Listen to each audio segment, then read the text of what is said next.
அன்பு உறவுகளே வணக்கம். கோமுகம் பேசுகின்றேன். மகா சிவராத்திரி விரதம் எவ்வாறு கடைபிடிப்பது என்பதை இப்பொழுது இக்காணொலியில் நாம் பார்ப்போம்.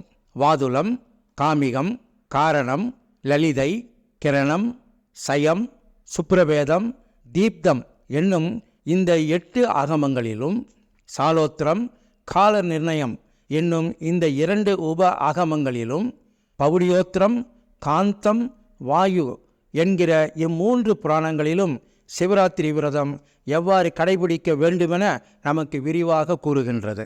வேதங்களில் சாமவேதம், நதிகளில் கங்கை, பஞ்சபூத தலங்களில் ஆகாயம், தேவர்களில் இந்திரன் என சிறப்பு பெற்று விளங்குவதைப் போல விரதங்களில் சிறந்தது மகா சிவராத்திரி விரதமாகும். சிவராத்திரி என்பதில் சிவ என்பதற்கு துன்பத்தை அழிக்கிறது என்றும், ராத்திரி என்பதற்கு இன்பத்தை கொடுக்கிறது என்றும் பொருள் தரும். எனவே சிவராத்திரி விரதம் கடைபிடித்தால் துன்பம் நீங்கி இன்பம் பெறலாம். மாசி மாதத்து தேய்பிறை சதுர்த்தசி கூடிய நாளே மகா சிவராத்திரி என்று வழங்கப்படுகிறது. இந்த மகா சிவராத்திரி நாளில் திருமாலின் நாளாகிய திருவோணம் நட்சத்திரம் கூடுமானால் அந்த நாள் சிறப்பு மகா சிவராத்திரி என்று சிறப்பித்து வழங்கப்படுகிறது. எந்த மாதத்திலாவது திங்கட்கிழமையும் அமாவாசையும் கூடி வருமேயானால் அது யோக சிவராத்திரி என்று போற்றப்படுகிறது. இனி நாம் மகா சிவராத்திரி விரதம் கடைபிடிக்கும் முறையை அறிந்து கொள்ளலாமா?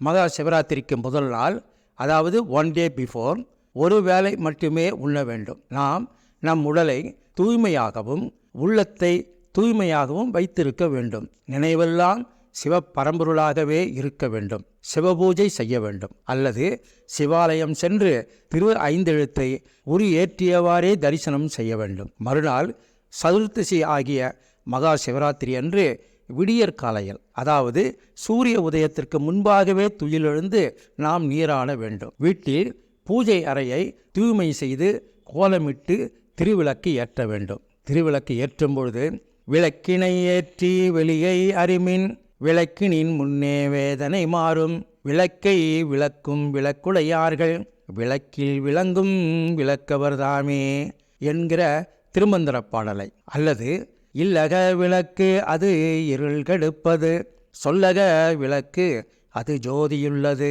பல்லக விளக்கு அது பலரும் காண்பது, நல்லக விளக்கு அது நமச்சிவாயவே என்கிற தேவார பாடலை, அல்லது அருட்பெரும் ஜோதி அருட்பெரும் ஜோதி தனிப்பெரும் கருணை அருட்பெரும் ஜோதி என்கிற மகாமந்திரத்தை தக்கவாறு சொல்லி திருவிளக்கை ஏற்ற வேண்டும்.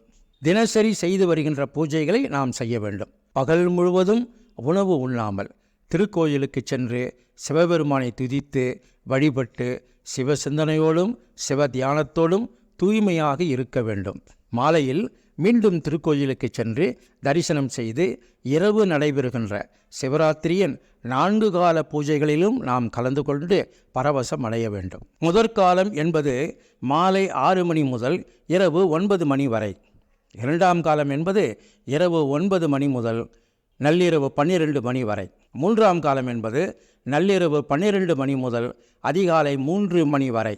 4ஆம் காலம் என்பது அதிகாலை 3 மணி முதல் காலை 6 மணி வரை.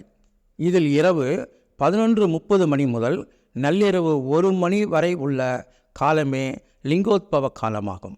4 கால பூஜையில் பங்கு பெற முடியாதவர்கள் தவறாமல் இந்த லிங்கோத்பவ காலத்தில் பூஜை செய்து சிவராத்திரி விரத பலன்களை முழுமையாக பெறலாம். லிங்கோத்பவ கால பூஜையின் மகிமை குறித்து நமது சேனலில் ஏற்கனவே பதியவிட்டுள்ள மகா சிவராத்திரி தோன்றியது எப்படி என்கிற தலைப்புள்ள காணொலியை கேட்டு தெரிந்து கொள்ளுங்கள். சான்றோர் பெருமக்களே, திருக்கோயிலுக்கு செல்ல இயலாத நிலையில் உள்ளோர் தமது வீட்டிலேயே பூஜை அறையில் சிவபெருமானை அபிஷேக அலங்காரம் செய்து அர்ச்சித்து நிவேதனம் அளித்து பூஜை செய்ய வேண்டும். சிவபெருமானுக்கு அபிஷேகம் செய்யும் பொழுது பால், தயிர், தேன், சர்க்கரை, இளநீர், பன்னீர், எலுமிச்சை சாறு, கருப்பம் சாறு, பஞ்சகவ்யம், பஞ்சாமிர்தம் ஆகியவற்றை அபிஷேகத்திற்கு பயன்படுத்தலாம். சந்தனம், வில்வத்தளிர், தாமரை மலர், முல்லை மலர், குங்குமப்பூ, நந்தியாவர்த்த மலர் ஆகியவற்றை அலங்காரத்திற்கு பயன்படுத்தலாம். சிவபெருமானை நன்னீரால் அபிஷேகித்து ஒரு வில்வத்தளிர் வைத்தாலும் போதுமானது. அதுவும் இயலாதவர்கள் சிவபெருமானுடைய திருவுருவ படத்திற்கு அற்புதமான தேவையான மலர்களை அலங்கரித்தும் மகிழலாம்.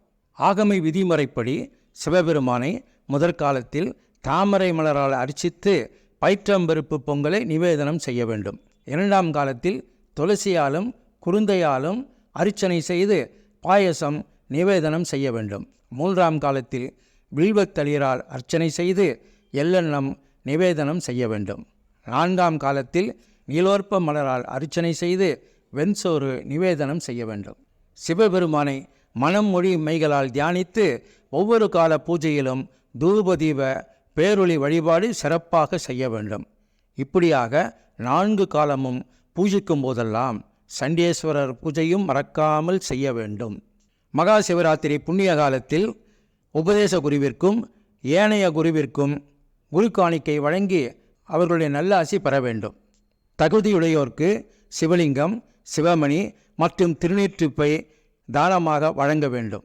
மற்றும் ஏழை எளியோருக்கும் துறவிகட்கும் பொருட்கொடை அளித்து மகிழ வேண்டும். 4 கால பூஜை விடிந்ததும் நீராடி வீட்டில் பூஜை செய்து திருக்கோயில் வழிபாடு செய்து அவன் அருளாலே அவன் தாள் வணங்கி பிரசாதம் உண்ண வேண்டும். மகா சிவராத்திரி விரதத்தால் உடல் தூய்மை, உள்ள தூய்மை, ஐம்புலன் அடக்கம், சிவபெருமானின் இன்ப அன்பு போன்ற அளப்பரிய தெய்வீக நன்மைகளை நாம் பெற்று இதனால் பெறுகின்ற சிவபுண்ணியத்தால் நாமும் நமது தலைமுறையும் வளமோடு நலமோடு பல்லாண்டு வாழலாம். சிவசிவ என்கிலர் தீவினையாளர், சிவசிவ என்றிட தீவினை மாலும், சிவசிவ என்றிட தேவரும் ஆவர், சிவசிவ என்ன சிவகதிதானே. சான்றோர் பெருமக்களே, இக்காணொலியை உங்கள் உற்றார் உறவினர் நண்பர்களோடு பகிர்ந்து கொள்ளுங்கள். எனது கோமுகம் யூடியூப் சேனலை சப்ஸ்கிரைப் செய்து பெல் ஐக்கானை கிளிக் செய்யுமாறு அன்புடன் உங்களை கேட்டுக்கொள்கிறேன். தென்னாடுடைய சிவனே போற்றி, எந்நாட்டவர்க்கும் இறைவா போற்றி. நன்றி, வணக்கம்.